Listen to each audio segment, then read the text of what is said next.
19వ gate కొట్టుకొని పోతే ఇమ్మీడియట్గా ఆంధ్ర నుంచి మేము స్పందించడం, ఈనాటి ముఖ్యమంత్రి ఆనాడు ఇరిగేషన్ మంత్రిగా ఉండి చాలా చొరవ తీసుకొని ఇమ్మీడియట్గా స్పందించారు. వారిని మనస్ఫూర్తిగా అభినందిస్తున్నాను. ఇది 70 సంవత్సరాల చరిత్ర కలిగిన ఒక ప్రాజెక్టు. ఈరోజు ఆ గేట్లు మార్చాం. ఈరోజు మనందరం గుర్తుపెట్టుకోవాల్సింది, ప్రాజెక్టులంటే ఆధునిక దేవాలయాలు. వాటిని మనం పరిరక్షించుకోవాలి. అప్పుడే భవిష్యత్తు ఉంటుంది. ప్రాజెక్టు నిర్వహణ బాగుంటేనే భవిష్యత్ తరాలకు భరోసా ఉంటుంది.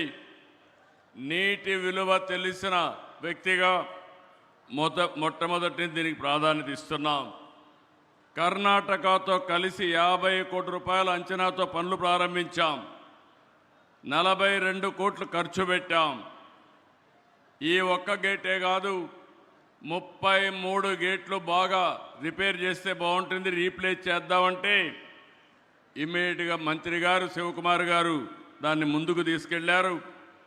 ఈరోజు 6 నెలల్లో 33 గేట్లే కాకుండా మళ్ళీ శోభ వచ్చే విధంగా ఈరోజు తుంగభద్ర డ్యామ్ తయారు చేశారంటే దీనికి మనస్ఫూర్తిగా అందరినీ అభినందిస్తున్నా, ధన్యవాదాలు తెలియజేసుకుంటున్నాను. నాకు ఈరోజు ఒక సంఘటన జ్ఞాపకం వస్తూ ఉంది. 1983లో ఆ రోజు మే నెలలో 4 ముఖ్యమంత్రులు ప్రధానమంత్రి కలిసి తమిళనాడుకు ఒక్కొక్క రాష్ట్రం 5 టీఎంసీ నీళ్లు ఇవ్వాలని నిర్ణయం చేశాం. ఆ రోజు ఎన్టీ రామారావు గారు ఆధ్వర్యంలో చేశారు. ఈరోజు సిఆర్ పాటిల్ గారి ఆధ్వర్యంలో కర్ణాటక ముఖ్యమంత్రి, ఆంధ్రప్రదేశ్ ముఖ్యమంత్రి, అది మరి తెలంగాణ ముఖ్యమంత్రి, 3 ముఖ్యమంత్రులు కలవడం ఒక చరిత్ర. ఈ చరిత్ర ఈ రాష్ట్రాల భవిష్యత్తుకి నాంది అవుతుంది. ఈరోజు మనందరం గుర్తుపెట్టుకోవాల్సింది, ఆ రోజు ఇక్కడ ఈ డ్యామ్ ఇబ్బంది వస్తుందంటే ఇమ్మీడియట్గా ఈ గేట్లో ఎక్స్పర్ట్గా ఉన్నటువంటి కన్నయ్య నాయుడు గారిని ఇక్కడ పంపించాం. ఈ ప్రాజెక్టుకు ఒక చరిత్ర ఉంది.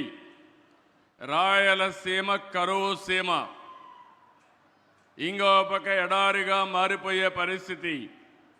70 సంవత్సరాలుగా కడప, కర్నూలు, అనంతపురం జిల్లాలకి త్రాగునీరు, కొంతవరకు తాగునీరు ఇచ్చినటువంటి ప్రాజెక్టు ఈ తుంగభద్ర ప్రాజెక్ట్ అని చెప్పి కూడా నేను మీకు తెలియజేస్తున్నా.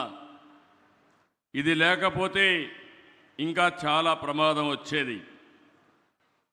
తుంగభద్ర తీర ప్రాంతానికి ఎంతో ఘన చరిత్ర ఉంది. విజయనగర సామ్రాజ్య వైభవానికి జీవం పోసింది. హంపి సామ్రాజ్యానికి సహజ రక్షణ కవచంగా నిలిచింది తుంగభద్ర.